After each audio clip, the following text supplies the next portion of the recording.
നമ്മുടെ അപേക്ഷ ഡിസംബർ മാസത്തിൽ കൊടുത്തെന്ന് ഞാൻ പറഞ്ഞില്ല. ഓരോ അപേക്ഷയും വൈകിട്ടില്ല, സാധാരണ ചെയ്യുന്ന പ്രോസസ്സാണ്. നമ്മളൊരു മേള കഴിഞ്ഞാൽ അടുത്ത മേളയ്ക്ക് വേണ്ടിയുള്ള സിനിമ ഏതൊക്കെയാണെന്ന് നമ്മൾ പ്രത്യേകമായ സമിതിയെ വെച്ച് പരിശോധിച്ച് കണ്ടെത്തി ആ സിനിമകളെല്ലാം പരിശോധിച്ച് അതിൻ്റെ അടിസ്ഥാനത്താണ് സെൻസർ പിന്നെ പ്രത്യേക എക്സംഷൻ വേണ്ടി കൊടുക്കുന്നത്. ആ എക്സംഷൻ കൊടുത്തതിന് ഒരു ടൈമിങ്ങും ഇല്ല. പ്രഥമ ദൃഷ്ടിയ തന്നെ ആദ്യം തന്നെ കൊടുത്തപ്പോൾ തന്നെ ഇത് തള്ളിക്കളയുകയാണ്. അപ്പോൾ അത് ബോധപൂർവ്വമാണ്. അപ്പോൾ നമ്മളെല്ലാ വിശദാംശങ്ങളും വെച്ച് കൊടുത്ത് സിനിമയുടെ മഹത്വവും കാര്യങ്ങളും എല്ലാം വെച്ച് കൊടുത്തപ്പോൾ ഞാൻ പറഞ്ഞ 154 സിനിമയ്ക്ക് അംഗീകാരം തന്നു. പിന്നെ വീണ്ടും നമ്മൾ കൊടുത്തപ്പോൾ 14 സിനിമയ്ക്ക്, ഇനി 19 തരാൻ കിടക്കും. അല്ല, ഇത് ഒരിക്കലും കൊണ്ടാകാൻ പാടില്ലാത്ത കാര്യമാണ്. കാരണം ഈ വളരെ കുറച്ച് ദിവസമേ ഉള്ളൂ. ഇനി 19 തീയതി അവസാനിക്കുകയല്ലേ. അതിനിടയ്ക്ക് സിനിമ കാണാനുള്ള അവകാശം നമ്മുടെ രാജ്യത്തെ ഈ നാട്ടിലെ ജനങ്ങളുടെ അവകാശമാണ്. അതിനെ ഒരിക്കലും ചോദ്യം ചെയ്യാൻ പാടില്ല. അത് രാഷ്ട്രീയ അജണ്ടയുടെ ഭാഗമാണ് ഇതെല്ലാം. ഇത് നമ്മുടെ ഫെഡറൽ സംവിധാനത്തെ അങ്ങേയറ്റം ദുർബലപ്പെടുത്തുന്ന സമീപനമാണ് സ്വീകരിക്കുന്നത്. നമുക്ക് ജനാധിപത്യത്തിൽ ഭൂരിപക്ഷവും ന്യൂനപക്ഷവും അല്ലെങ്കിൽ അധികാരമില്ലായ്മയൊക്കെ വരും. പക്ഷേ നമ്മളെപ്പോഴും നമ്മുടെ രാജ്യത്തിൻ്റെ ഒരു ഭരണഘടനയ്ക്കുള്ളിൽ നിന്നുകൊണ്ട് നമ്മൾ ജനാധിപത്യപരമായ അതുപോലെ തന്നെ മതേതരപരമായ അല്ലെങ്കിൽ ഫെഡറൽ സംവിധാനം നിന്നുകൊണ്ട് നമ്മൾ രാജ്യത്തെ മുന്നോട്ട് നയിക്കുന്നതിൻ്റെ ഭാഗമായിട്ടാണ് രാജ്യം നിലനിൽക്കുന്നത്. ഇത്തരത്തിലുള്ള ചോദ്യങ്ങൾ ചോദിച്ചാൽ, ഇത്തരത്തിലുള്ള ഇടപെടൽ നടത്തി കഴിഞ്ഞാൽ വലിയ തരത്തിലുള്ള വിയോജിപ്പുകളും ഭിന്നിപ്പുകളും രാജ്യത്ത് വളർന്നു വരും. അപ്പോൾ കേരളത്തെ സംബന്ധിച്ചിടത്തോളം കേരളത്തിൻ്റെ ഏറ്റവും വലിയൊരു മേള, ഇന്ത്യയുടെ ഏറ്റവും വലിയ മേള, ലോകത്തെ തന്നെ എടുത്തു പറയാതൊരു മേള 10-29 വർഷമാണ്, 30 എഡിഷൻ വന്നു. അത്ര വിജയകരമായി നിങ്ങൾ മനസ്സിലാക്കേണ്ടത് ഒരു വർഷത്തെ പ്രയത്നമാണ് ഒരു മേള എന്ന് പറയുന്നത്. ചെറിയ കാര്യമല്ല. ഇത്രയും സിനിമ കണ്ടുപിടുത്തി ഇത് പരിശോധിച്ച് ഈ മേള ഒരു പരാതിയില്ലാതെ ഞാനിപ്പോൾ അഭിമാനത്തിൽ വന്നത് 5 വർഷം മന്ത്രി എന്നുള്ള നിലയിൽ ഇതിൻ്റെ ആദ്യാവസാനം ഇടപെടുന്ന ഒരാളാണ് ഞാൻ.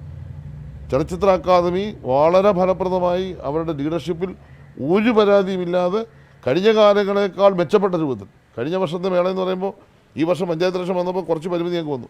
കഴിഞ്ഞ വർഷത്തെ മേള വ്യത്യസ്തങ്ങളായ ഒട്ടേറെ പ്രോഗ്രാമുകളോടുകൂടിയാണ് ഞങ്ങൾ സംഘടിപ്പിച്ചത്. അത്രമാത്രം ലോകം ശ്രദ്ധിക്കുന്ന ഒരു മേളയെ തകർക്കാൻ, കൈകാര്യം ചെയ്യാൻ ഇതൊക്കെ എന്താ ഇവിടെ നടന്നുകൊണ്ടിരിക്കുന്നത്? ഇവരാരെയൊക്കെ ഭയപ്പെടുന്നു, അതിൻ്റെ ഭാഗമാണെന്നാണ് ഞാൻ മനസ്സിലാക്കുന്നത്. തീർച്ചയായിട്ടും നമ്മുടെ ഇവിടുന്ന് വിശദമായ കത്തുകൾ ഇപ്പോൾ അയച്ചിട്ടുണ്ടിരിക്കുന്നു. അക്കാദമിയുടെ ചെയർമാൻ തന്നെ നേരിട്ട് ഇക്കാര്യത്തിൽ ബന്ധപ്പെടാൻ പറഞ്ഞിട്ടുണ്ട്. എൻ്റെ ഓഫീസിൽ നിന്ന് ഇപ്പോൾ കത്തുവാൻ പറഞ്ഞിട്ടുണ്ട്. എല്ലാ സമയത്തും നമുക്ക് ചെയ്യാവുന്ന മാക്സിമം ചെയ്യും. ഇത് യഥാർത്ഥത്തിൽ ഇതിൻ്റെയൊന്നും ആവശ്യമില്ല. സാധാരണ ഇത് കൊടുക്കും, അംഗീകാരം കിട്ടും, നമ്മുടെ ആളുകൾ സിനിമ കാണുന്നു. ഇതിൻ്റെ എല്ലാ സാങ്കേതിക മികവും ഇതിൻ്റെ അഭിനയ രീതികളും ഇതിൻ്റെ കലാമൂല്യവും ഇതിൻ്റെ ഒക്കെയാണ് ആൾക്ക് താല്പര്യം. അതാണ് ആൾ കാണാൻ വേണ്ടി വരുന്നത്. അതായത് സിനിമ മേഖലയിൽ പ്രവർത്തിക്കുന്നവർക്ക് വലിയ പ്രചോദനമാണ്. കാരണം പുതിയ സാങ്കേതിക വിദ്യ ഒക്കെ പഠിക്കാൻ കഴിയുന്നൊരു ഒരു സമയം. ഇതിനെ എന്തിനാണ് അവർ വെറുതെ ബോധപൂർവമായി നശിപ്പിക്കുന്നത്?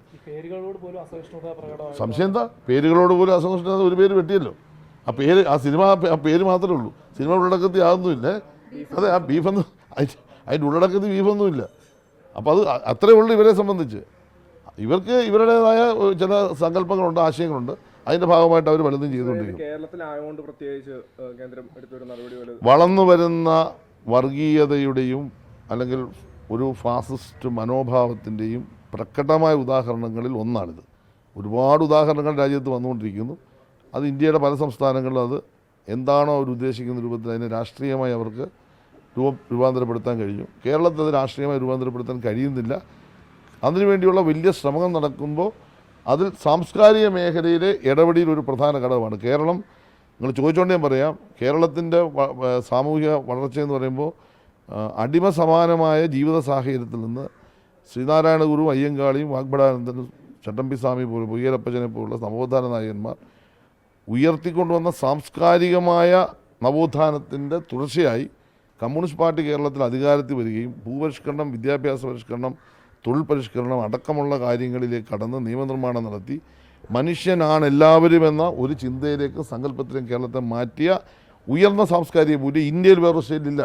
ആ ഉയർന്ന സാംസ്കാരിക മൂല്യത്തിൻ്റെ ഫലമായിട്ടാണ് ഇടതുപക്ഷ രാഷ്ട്രീയം, അല്ലെങ്കിൽ ഇവിടുത്തെ കോൺഗ്രസ് ആണെങ്കിലും ദേശീയ പ്രസ്ഥാനത്തിൻ്റെ ഭാഗമായിട്ടുള്ള വലതുപക്ഷ രാഷ്ട്രീയം ഇന്നും മതനിരപേക്ഷതയോടുകൂടി കേരളത്തിൽ നിൽക്കുന്നു. ഇതുവരെയും അതിനെ തകർക്കാൻ ഇവർ കഴിഞ്ഞിട്ടില്ല. അപ്പോൾ അവർ അറ്റാക്ക് ചെയ്യേണ്ട ഏറ്റവും വലിയ മേഖല എന്താണ്? ഇങ്ങനെ ദേശീയ പ്രസ്ഥാനത്തിൻ്റെ ഭാഗമായി കോൺഗ്രസും ഇടതുപക്ഷ രാഷ്ട്രീയത്തിൻ്റെ ഭാഗമായി ഇടതുപക്ഷ പാർട്ടികളും ഒരുപോലെ കേരളത്തിൽ മതനിരപേക്ഷതയും മതേതരത്വവും ജനാധിപത്യവും സംരക്ഷിച്ചുകൊണ്ട് പോകുമ്പോൾ അതിൻ്റെ പിന്നിൽ ജനങ്ങൾ പാറ പോലെ ഉറയ്ക്കുന്നു. വർഗീയവാദികൾക്ക് കേരളത്തിൽ വളരാൻ കഴിയുന്നില്ല. ന്യൂനപക്ഷ വർഗീയതയാണെങ്കിലും ഭൂരിപക്ഷ വർഗീയത വളരാൻ കഴിയുന്നില്ല. അതിനെങ്ങനെയാണ്? അവർ വളരെ ആസൂത്രിതമായി ന്യൂനപക്ഷ വർഗീയവാദികളും ഭൂരിപക്ഷ വർഗീയവാദികളും സാംസ്കാരികമായി ഇടപെടുന്നു.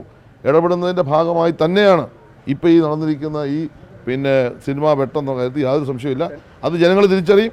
ഇവർ വീണ്ടും വീണ്ടും ഒറ്റപ്പെടും. ഇവർ ഈ തെരഞ്ഞെടുപ്പിൽ അവിടെ ഇവിടെ ഒറ്റപ്പെട്ട് ജയിച്ചെന്ന് പറഞ്ഞാലും കേരളത്തിൽ ആകെ 2 അസംബ്ലി കോൺസ്റ്റിറ്റ്യുവൻസിയിലാണ് അവർക്ക് ഭൂരിപക്ഷമുള്ളത്. അവർ ജയിച്ച പാർലമെൻറ്റ് സീറ്റിൽ പോലും ഭൂരിപക്ഷമില്ല. ഇത്തരത്തിൽ അനാവശ്യങ്ങൾ കാണിക്കാൻ പാടില്ല. അതിന് ഒരു കാരണവശാലും ഞങ്ങൾ അംഗീകരിക്കില്ല. ശക്തമായ പ്രതിഷേധം, പ്രതിരോധം കേരളത്തിൽ ഉയർത്തിക്കൊണ്ടുവരാനായിരിക്കും ഞങ്ങൾ ഉദ്ദേശിക്കുന്നത്.